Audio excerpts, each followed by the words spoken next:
এই অপবিত্র শিয়া নুসাইরি শয়তানগুলো আল্লাহ তাদের আজকে পতন করেছেন।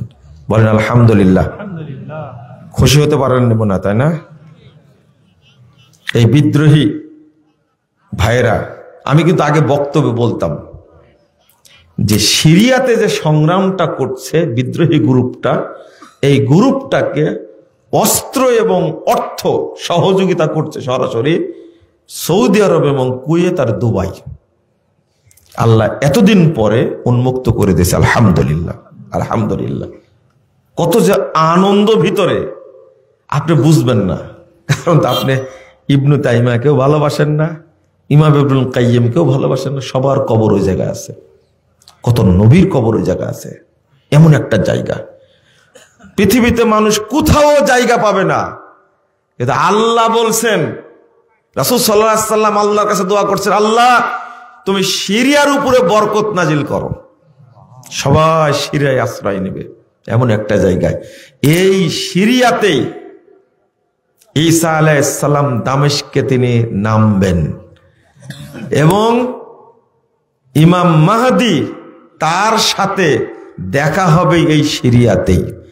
এই সিরিয়াতে সালাত আদায় করে যখন বের হবেন ঈসা আলাইহিস সালাম, তখন গেটেই পেয়ে যাবে দাজ্জালকে, দাজ্জালকে এখানে হত্যা করবেন। এত স্মৃতি সিরিয়ার। এই শিয়া অপবিত্র থেকে আজকে মুক্ত হয়েছে, আনন্দের শেষ নাই সারা পৃথিবীতে যারা সালাফি আকীদার মানুষ। বলেন আলহামদুলিল্লাহ।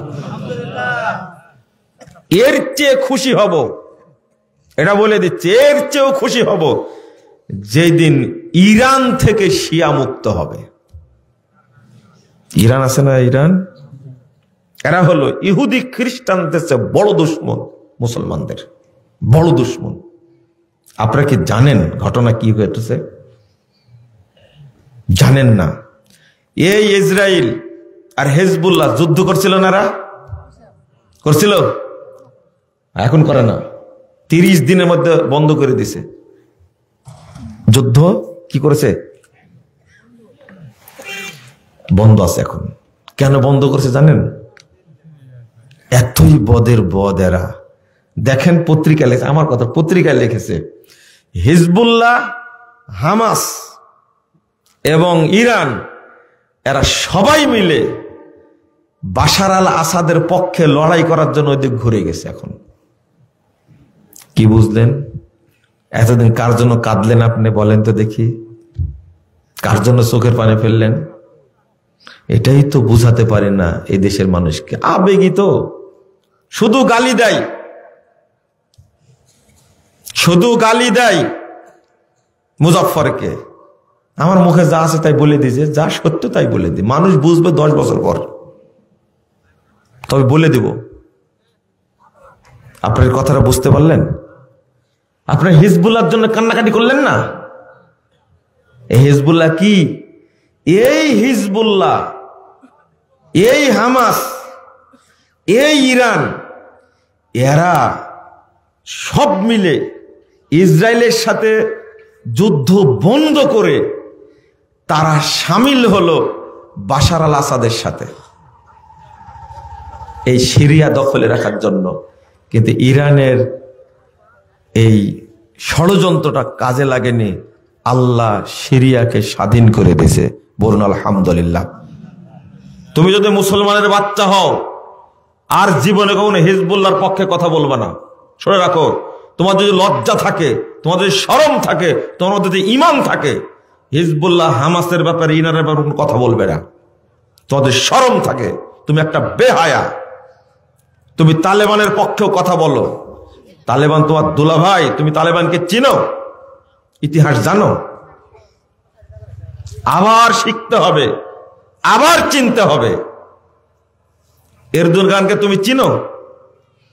যারা আজকে সিরিয়াকে স্বাধীন করেছে, বাশার মুক্ত করেছে, এই সংগঠন শামস আল হায়াত, এই সংগঠনটাকে এরদোগান সন্ত্রাসী সংগঠনের স্বীকৃতি দিয়েছে।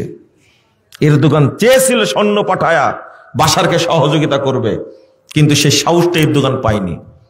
ওর কোকে মুচড়ে দেওয়া হতো। তোমার নাকি এরদোগান বাপ হয়? তোমার জাহেল কোথাকার, তুমি আকীদা বুঝো না। ইসলাম বুঝো না, দিন বুঝো না, শুধু মুজাফফরকে গালি দিতে পারো, তাই না? ওই সিরিয়া সম্পর্কে জ্ঞান রাখতে হবে আগে। অনেকটা কাছে চলে আসলো, এই বিজয়ের মাধ্যমে কাছে চলে আসলো।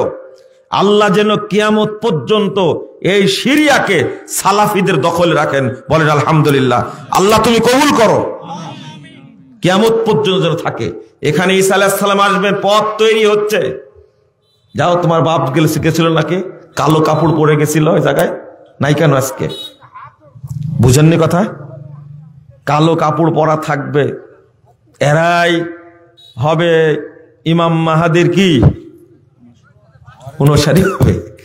কি পাগলের পাগল! এখন কি হবে?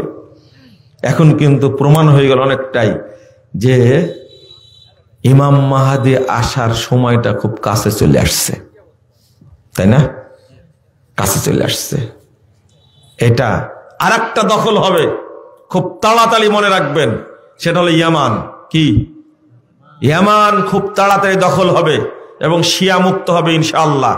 মুহাম্মদুর রাসূলুল্লাহ সাল্লাল্লাহু আলাইহি ওয়াসাল্লাম এই দুইটা দেশের জন্য দোয়া করেছেন। মুমিনরা মক্কা তো টিকতে পারবে না, অবশেষে মুমিনরা আশ্রয় নেবে সিরিয়া এবং ইয়ামানে। এই দুইটা দেশ দখল করেছিল কারা? এই শিয়ারা। আপনাদের এই সম্পর্কে জ্ঞান রাখতে হবে, কথা বুঝতে পারলেন? আমার খুতবাটা উল্টা যাইতো, শুনতে চাই না যে কি বলে পাগলের মতো, কিন্তু ঘটে একদিন, ঘটবে ইনশাআল্লাহ। ইয়ামানে যুদ্ধ চালাচ্ছে সৌদি আরব, এককভাবে চেষ্টা করছে এই হুতিদেরকে এখান থেকে উৎখাত করবে, করেই ছাড়বে ইনশাআল্লাহ, করবেই। এই হুতিরা আক্রমণ করে হারামাইনের উপরে, চিন্তা করতে পারছেন? মক্কার উপরে আক্রমণ করলে মানুষের অন্তর জ্বলার কথা, কিন্তু হুতিরা শিয়ারা যখন মক্কা মদিনার উপরে আক্রমণ করে তখন বাংলাদেশের মুসলমানরা খুব আনন্দ পায়। হ্যাঁ, সৌদি আরবকে শিক্ষা দেয়, ছাড়বে। তুমি ন্যাংটা হয়ে লাগো, কিচ্ছু হবে না ইনশাল্লাহ। চিনো সৌদি আরবকে? সৌদি আরব সেই জাতের যে আমেরিকার প্রেসিডেন্ট বাইডেনের ফোন ধরে না মোহাম্মদ বিন সালমান। কষ্ট লাগছে? খুব কষ্ট লাগছে, তাই না? কি জিনিস সৌদি আরব আগে বুঝতে হবে। মোহাম্মদ বিন সালমান বলেছে আমার সময় নাই ফোন ধরার। শেষে বাইডেন এসেছিল তেল মারার জন্য সৌদি আরবকে, পুতিনও যায় তেল মারার জন্য। আর তুমি এখান থেকে ন্যাংটা হয় খুব সমালোচনা করছো, তাই না? আমি তোমাকেই বলছি, কিন্তু আমাকে গালি দাও যে, এতদিন থেকে গালি দিচ্ছ তুমি, তাও তো কিছু করতে পারো না। সৌদি আরবের কত দোয়া করছে আল্লাহ সৌদি আরবকে ধ্বংস করুক, মোহাম্মদ বিন সালমানকে ধ্বংস করুক, সালমানকে ধ্বংস করুক, এই রাজতন্ত্রকে ধ্বংস করুক। রাজতন্ত্র সম্পর্কে কিছুই জানে না। তোমার গণতন্ত্র খুব ভালো, ওই যে 16 বছর ছিল গণতন্ত্র, একবার শেষে দিয়েছে, তোমার তাও লজ্জা হবে না। তুমি তো একটা বেহায়া একটা, তুমি কি ইসলাম বুঝো? বাংলাদেশের গণতন্ত্র দেখলে আরে ইবলিসও হাসে, হাসে না ইবলিস?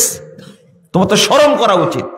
এই গণতন্ত্রের তলে তুমি মাথা দিয়ে সৌদি আরবকে গালি দাও, তোমার তওবা করা উচিত।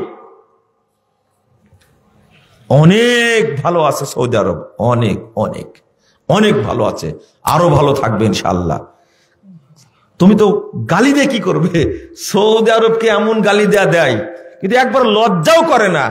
হারামাইন দুইটা যে দেশে আছে, এই দুইটা জায়গাকে যাদের মাধ্যমে আল্লাহ পাহারা দিচ্ছেন, তাদের বিরুদ্ধে তুমি বদদোয়া করো, তাই না?